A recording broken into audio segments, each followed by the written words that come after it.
Welcome back dear students. तो dear students, हमने अभी तक आपको चैप्टर नंबर 8 तक करवा दिया था, सस्टेनेबल डेवलपमेंट पार्ट 2 तक।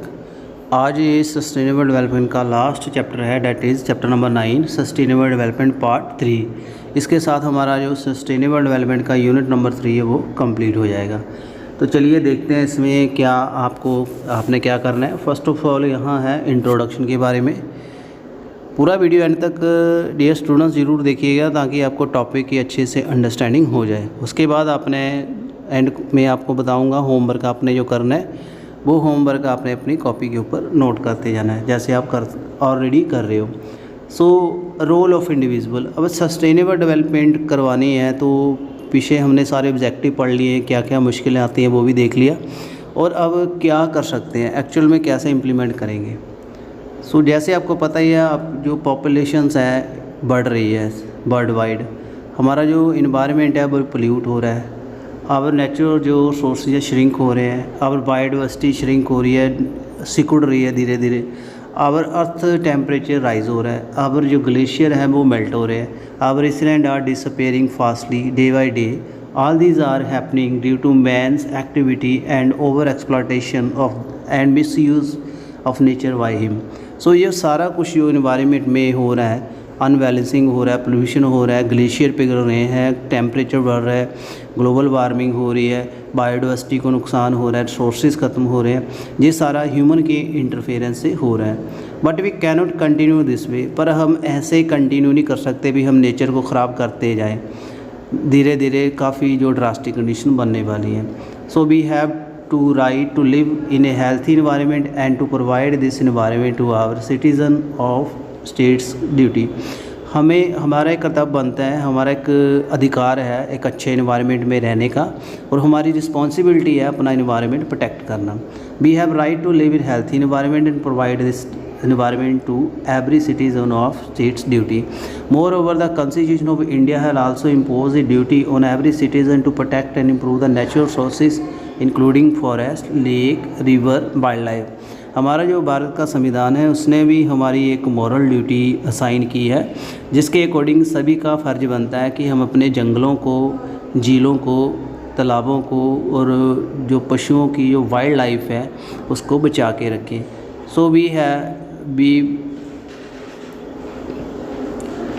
So we will continue to have change our habits, our attitudes so as to take part in nature's conservation activity। So अगर हम करें एक्टिवेशन तो अभी हम नेचर को प्रोटेक्ट कर पाएंगे। Here it is important to recognize that we do not have to be activists to bring about the required changes। So आपको ये भी देखना है, we do not have to be activist to bring changes. तो हमें activist बनने की ज़रूरत नहीं है, हम अपने नॉर्मल लेवल पे के ऊपर भी कर सकते हैं। गांधी जी ने कहा है, I think necessary is to emphasize on this fact, no one need wait for everyone else to adopt a human and enlightened course of action. Man generally hesitate to make beginning if they feel that objective cannot be achieved entirely. तो गांधी जी का कहना है कि हमें किसी की उड़ीक करने की ज़रूरत नहीं है, हमें अपने लेवल के ऊपर ही कोशिश करनी शुरू करनी चाहिए। इनिशिएशन जो है थोड़ी टफ होती है, उसके बाद धीरे धीरे लोग साथ में जुड़ते जाते हैं। What an individual can do, अब हर एक बंदा एक सिंपल क्या कर सकता है इन्वायरमेंट को प्रोटेक्ट करने के लिए। Find out yourself how to apply sustainable development in practice by taking action at home. सोचिए अपने घर में सस्टेनेबल डेवलपमेंट को कैसे लेके आना है। So learn what is involve in making the transition from where you are to where you want to be. आपने ये सोचना है आप अभी किस हालात में हो और अब किस हालात में फ्यूचर में जीना चाहते हो। This mean living lightly on the planet, हमने अपने जो ग्रह है उसके ऊपर आराम से रहना है। It easier to conceived other if you have done it yourself. अगर आपने खुद कोशिश की है आसानी से अपना जीवन बनाने की, तभी आप बाकियों की ज़िंदगी को संवारोगे, तभी आप इन्वायरमेंट अच्छे से ले सकते हो। तो इसमें where you walk your talk you begin more credible and self confidence grow. जब आप चलते हो, बातें करते हो, उस मुद्दे के ऊपर आपका जुड़ जाता है, इन्वायरमेंट से रिलेटेड बातें शुरू करते हो फ्रेंड्स के साथ, तभी आप एक्टिव हो जाते हो। तो इंडिविजुअल को कोशिश करनी चाहिए। तो इसमें क्या कंट्रीब्यूट कर सकते हो, writing letter to the editor of local environment issue what can be done.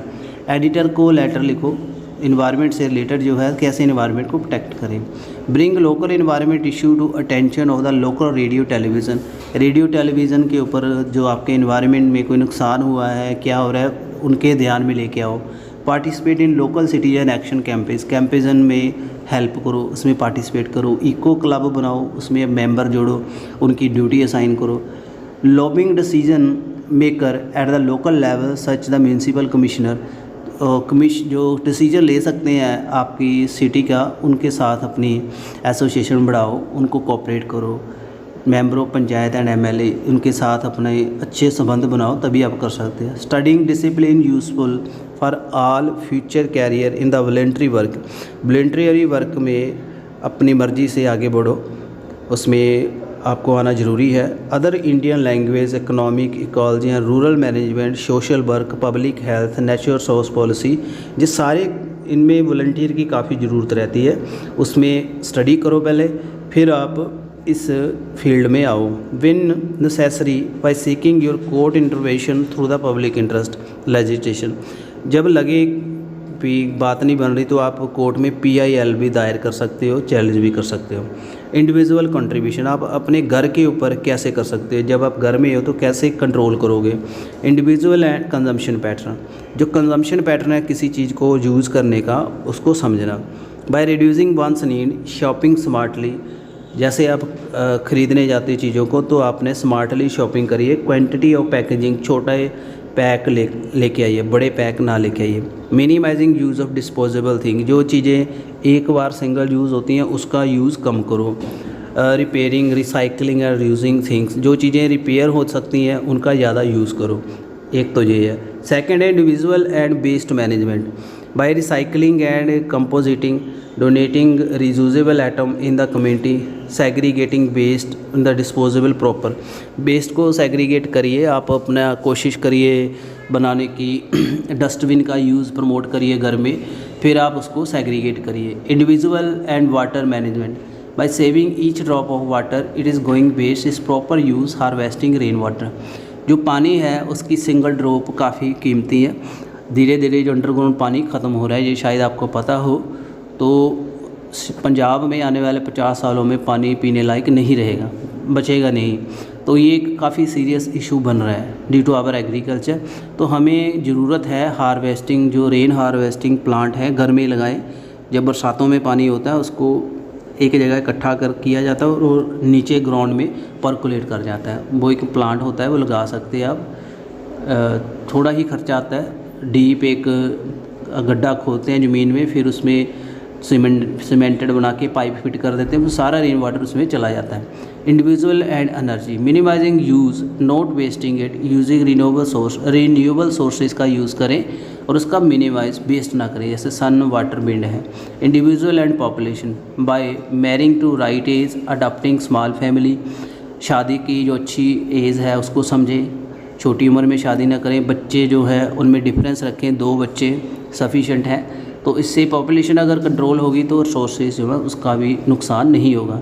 Individual and education बच्चों को ज़रूर पढ़ाएं, उनको पता लगे, पढ़े लिखे होंगे तो इन्वायरमेंट के इशू से अवेयर होंगे। Individual and transportation, by using public transportation, जब आपने कहीं जाना है तो ज़रूरी नहीं कि आपने बाइक लेके जाना है, तो आप बसों के ऊपर जा सकते हो। तो इससे पोल्यूशन कंट्रोल होगा, ज़्यादा भीड़ नहीं रहेगी, एक्सीडेंट भी कम होंगे। इंडिविजुअल एंड पोल्यूशन को आप कंट्रोल कर सकते हो थ्रेशोल्ड लेवल के ऊपर आपने यूज़ करके।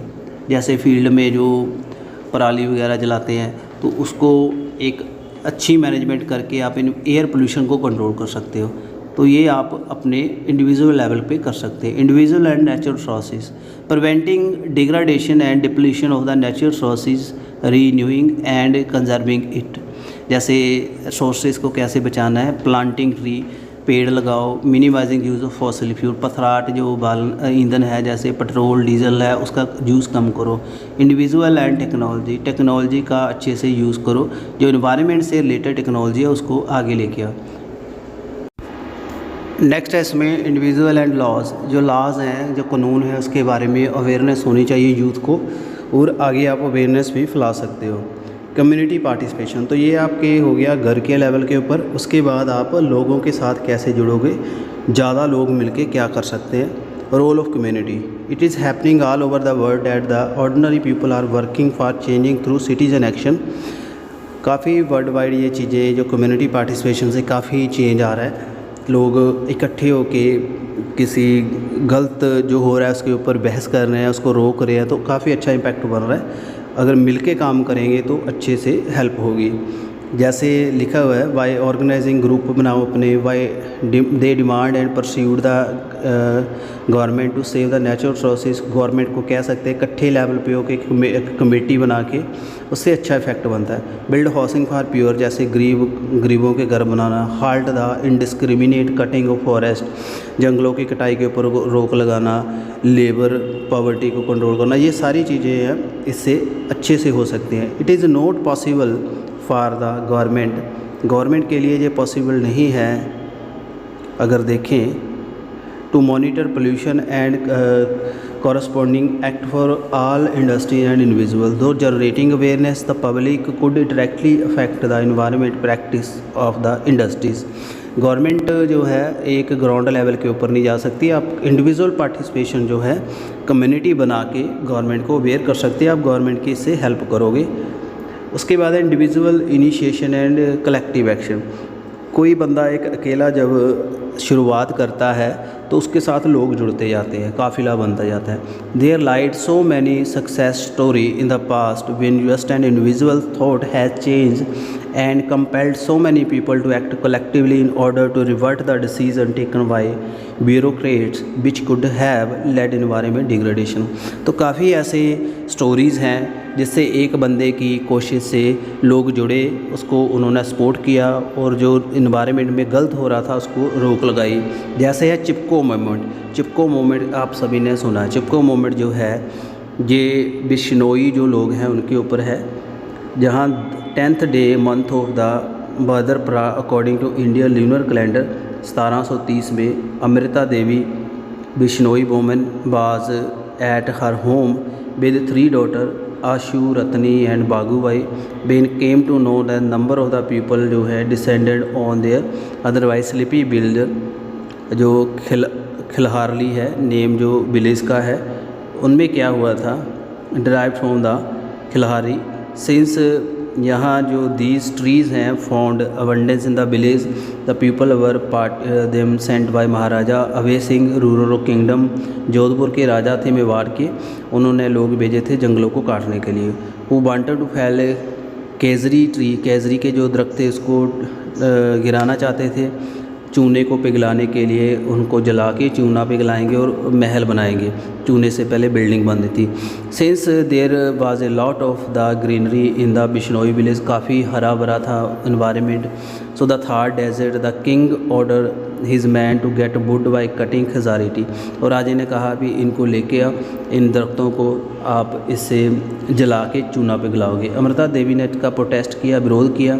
महाराजा के जो लोग थे वो काटते रहे दरख्त, तो वहाँ पे फिर feudal party told her that if she want to tree to spread she would have to give money to bribe. तो उनमें से वहाँ रिश्वत भी मांग रहे थे, अगर चाहते हो भी दरख्त हम ना काटें तो आप हमें रिश्वत दो। तो उन्होंने रिश्वत देने से मना कर दिया। फिर उन्होंने अपनी लाइफ दे दी, उनके जो बच्चे थे उनको भी काट दिया साथ में। तो बाद में बिच वो टू कट द ट्री, तो उनके सर के ऊपर वो कुल्हाड़ी चला दी, गर्दनें काट दी। 3 young girls Ashu, Ratni, Bhogi were not daunted and offered their head too, उन्होंने विरोध किया, अपने सर कटवाए। द न्यूज़ फिर फैल गई सारे वाइल्ड लाइफ में, फिर लोग धीरे धीरे इकट्ठा हुए। बाद में ये जो चीज़ें हैं इनके ऊपर रोक लगा दी गई थी। तो ये एक पास्ट की स्टोरी है, इसके ऊपर ही जुड़ के जो चिपको मूवमेंट आगे सुंदरलाल भिगोना ने शुरू किया था भी उसके ऊपर आधारित है, ये उससे मोटिवेटेड है। तो आपके पास्ट में काफ़ी मोटिवेशनल काम किया लोगों ने, आपको प्रेरणा स्रोत है वो, उसके ऊपर लोग काफ़ी मोटिवेट हुए हैं। So never doubt that a group of thoughtful, committed individual can change the world. Indeed, it is only thing that ever did. ये आप मत सोचो कमिटेड लोग जो हैं उनसे चेंज आ सकती है, ये पास्ट है, आपको उससे मोटिवेशन लेनी पड़ेगी, आपको उससे उस चीज़ को आगे बढ़ाना पड़ेगा। सिमिलर मोमेंट जो हैं आगे स्ट्रगल में कन्वर्ट हो गए when villager and state over letters increasingly interested forest policy in the Alaknanda valley in the Garhwal में चिपको मोमेंट हुआ था।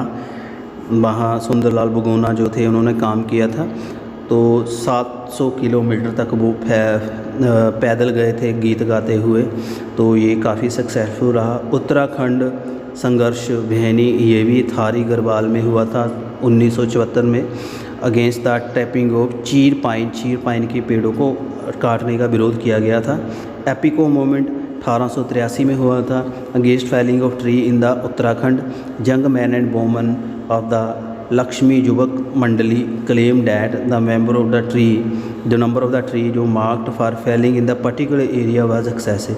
उन्होंने कहा भी जितने पेड़ों के ऊपर परमिशन थी उससे ज़्यादा वो काट रहे थे, उसके एपिको मोमेंट हुआ था।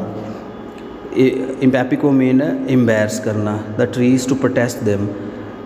अन्ना हज़ारे ने भी प्रोटेस्ट किया था साथ में, ये भी काफ़ी फेमस है। Narmada valley movement, Narmada valley जो है, नर्मदा जो प्रोजेक्ट है इन द मध्य प्रदेश में है, वह स्ट्रॉन्गली अपोज किया गया था। वहाँ के मेधा पाटेकर, बाबा आमटे एंड सुंदरलाल बगोना ने मिलके जून 1993 में it will displace the 1 lakh people mostly tribal, क्योंकि अगर वहाँ बनता तो वहाँ जो कबीले के लोग रह रहे थे उनको उनका घर उजड़ जाता। Similarly silent valley project in Kerala was oppose by Kerala Shastriya Parishad, तो उन्होंने रोका था।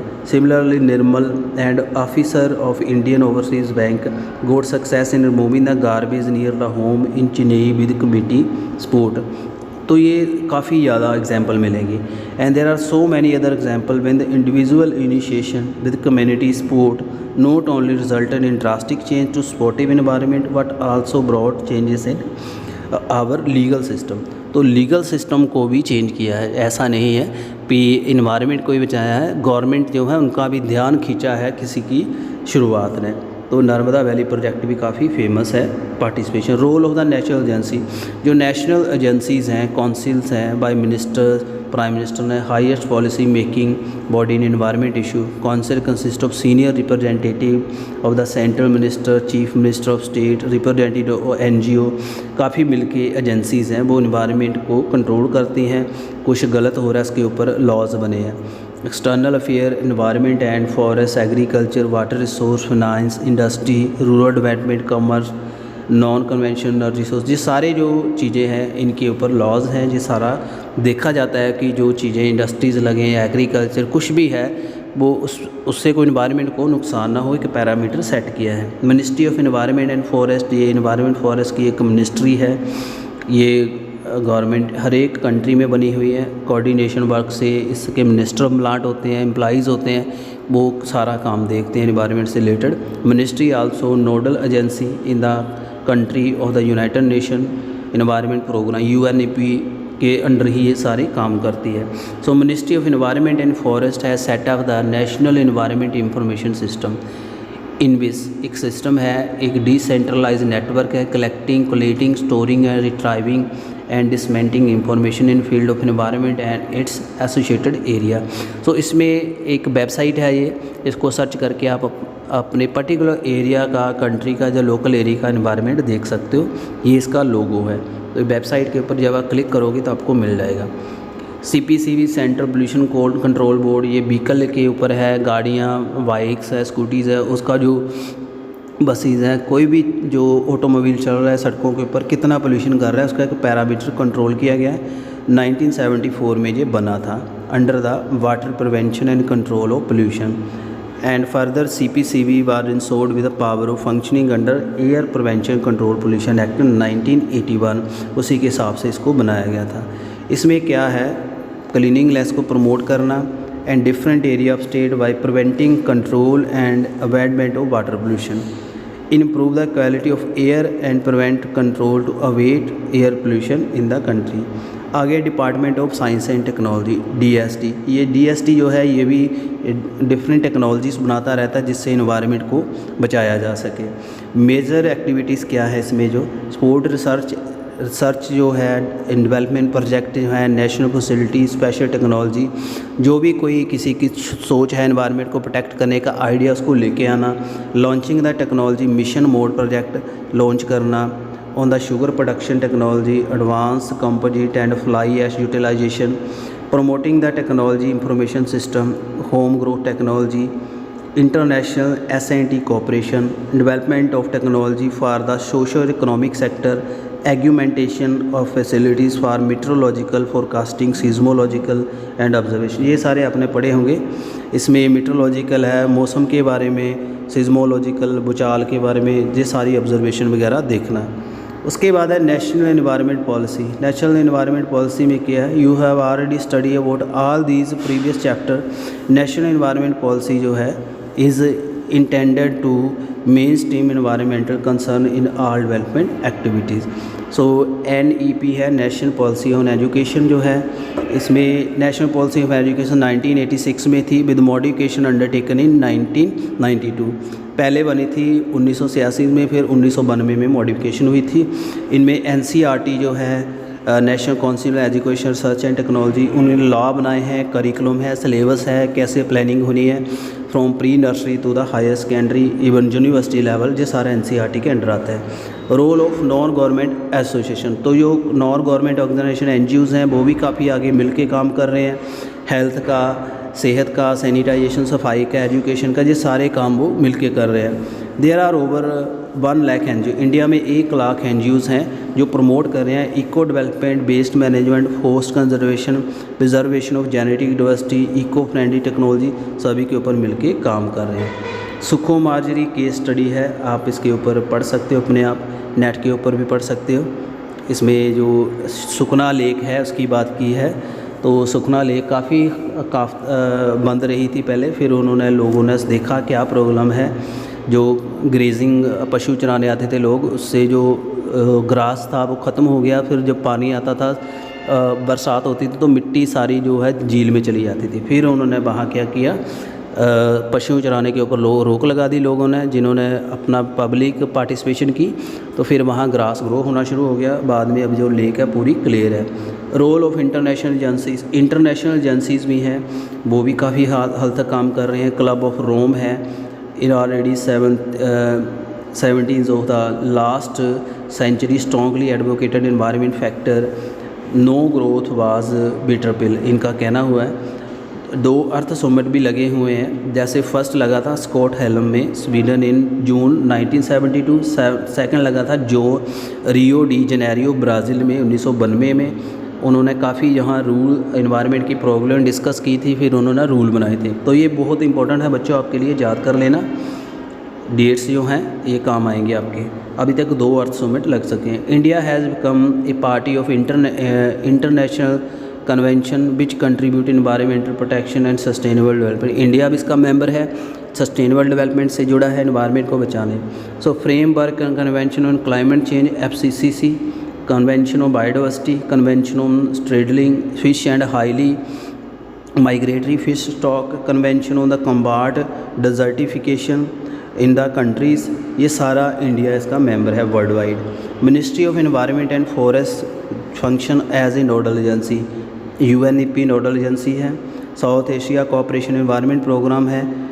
International centre of integrated mountain and development, ये सारे प्रोजेक्ट आपने इनकी फुल फॉर्म याद कर लेनी है। India is signatory to following important international treaties agreements in field of environment. India ने एनवायरनमेंट को प्रोटेक्ट करने के लिए वर्ल्ड वाइड इन चीज़ों के ऊपर साइन किए हैं, समझौता किया है, आप पढ़ सकते हो। ये 13 कुछ मेन लिखे हुए हैं। International convention of regulation of whaling, international plant protection, Antarctica treaty, ये सारे आप पढ़ सकते हो। मेन इसमें ओजोन लेयर के बारे में बताया हुआ है, क्लोरोफ्लोरोकार्बन का है, ग्लोबल वार्मिंग इंडिया इसमें काफ़ी हेल्प कर रहा है। तो ministry and its agencies cooperate with the various countries such as Sweden, Netherland, Norway, Denmark, Australia, UK, ये सारे अदर कंट्रीज़ भी पढ़ लो आप, जुड़े हुए हैं। सो इसमें यूनाइटेड नेशन है, मल्टीनेशनल एजेंसी है, यूएनडीपी है, वर्ल्ड बैंक है, एशियन बैंक है, ओईसीएफ, जापान, ओडीए, यूके, ये सारे इसमें सपोर्ट भी करते हैं, पैसा भी देते हैं। प्रोग्राम एंड प्रोटेक्ट, उसके बाद है प्रोग्राम एंड प्रोजेक्ट जो लगे हैं global environment facility through world bank, UNDP, UNEP. तो इन्वायरमेंट को बचाने के लिए जो प्रोजेक्ट हैं ये बैंक एजेंसीज है जो इसमें फ़ंड देती हैं, पैसा देती हैं। मॉनेटरी प्रोटोकॉल बहुत ही इंपॉर्टेंट प्रोटोकॉल है। ये प्रोटोकॉल ओजोन डिप्लीटिंग सब्सटेंस जिनकी वजह से ओजोन जो है ख़त्म होती है उनकी वर्ल्ड वाइड मैन्युफैक्चरिंग के ऊपर रोक लगाई है। इंडिया ने इसके साथ समझौता किया है, ऐसा कोई भी केमिकल नहीं बनेंगे जैसे aerosol, foam, solvent, refrigeration, chlorofluorocarbon, ये कहीं भी नहीं बनेंगे और सभी कंट्रीज़ इसका विरोध करती हैं। तो मॉनेटरी प्रोटोकॉल में काफ़ी कंट्रीज़ जुड़ी हुई हैं। ओडीएस जो है ओजोन डिप्लीटिंग सब्सटेंस के ऊपर रोक लगाई है। कैपेसिटी 21 इनिशिएटिव, ये जो है being implemented Indira Gandhi institute of development research IGIRDR through ministry of environment forest. Main objective है capacity build at the various level of government, national institute बनाना, इन्वायरमेंट से रिलेटेड चीज़ों को प्रमोट करना, air quality, water quality, biodiversity को बढ़ाना। Life programme UNDP के भी हैं। SNDP sustainable development network programme है, ये आपको बता चुका हूँ। काइटो प्रोटोकॉल बहुत अच्छा प्रोटोकॉल है, ये जापान में है, इसमें 160 कंट्रीज़ हैं, जापान इसका मेन मेंबर है। ये जो मेन है ये ग्लोबल वार्मिंग के ऊपर रोक लगाने के लिए है, जो आपको बताया था ग्रीन हाउस इफ़ेक्ट के बारे में। ग्रीन हाउस गैसेज जो है मिलके ग्लोबल वार्मिंग करती हैं, अर्थ का टेम्परेचर बढ़ता है, ग्लेशियर पिघलते हैं, तो उसके रोक लगाना ये काइटो प्रोटोकॉल के अंडर आता है। तो ये जो प्रोटोकॉल्स हैं ये आपने सभी याद कर लेने बच्चों, ये पेपर में आ सकते हैं। सो डियर स्टूडेंट्स, कैसा वीडियो लगा मुझे काइंडली कमेंट करके ज़रूर बताना। तो आई होप आपने पूरा ये टॉपिक अंडरस्टैंड कर लिया होगा और ये आपने इसके शॉर्ट क्वेश्चंस कंप्लीट कर लेने हैं। ये 6 क्वेश्चंस हैं, यही आपने लिखने अपनी नोटबुक के ऊपर। तो जल्दी ही आपको मैं एक असाइनमेंट भी दूंगा, सस्टेनेबल डेवलपमेंट के ऊपर आपने बनानी है, तो आप मुझे टाइमली सबमिट कर देना। Thank you very much. और इसके बाद हम यूनिट नंबर 4 भी स्टार्ट करेंगे। Thank you.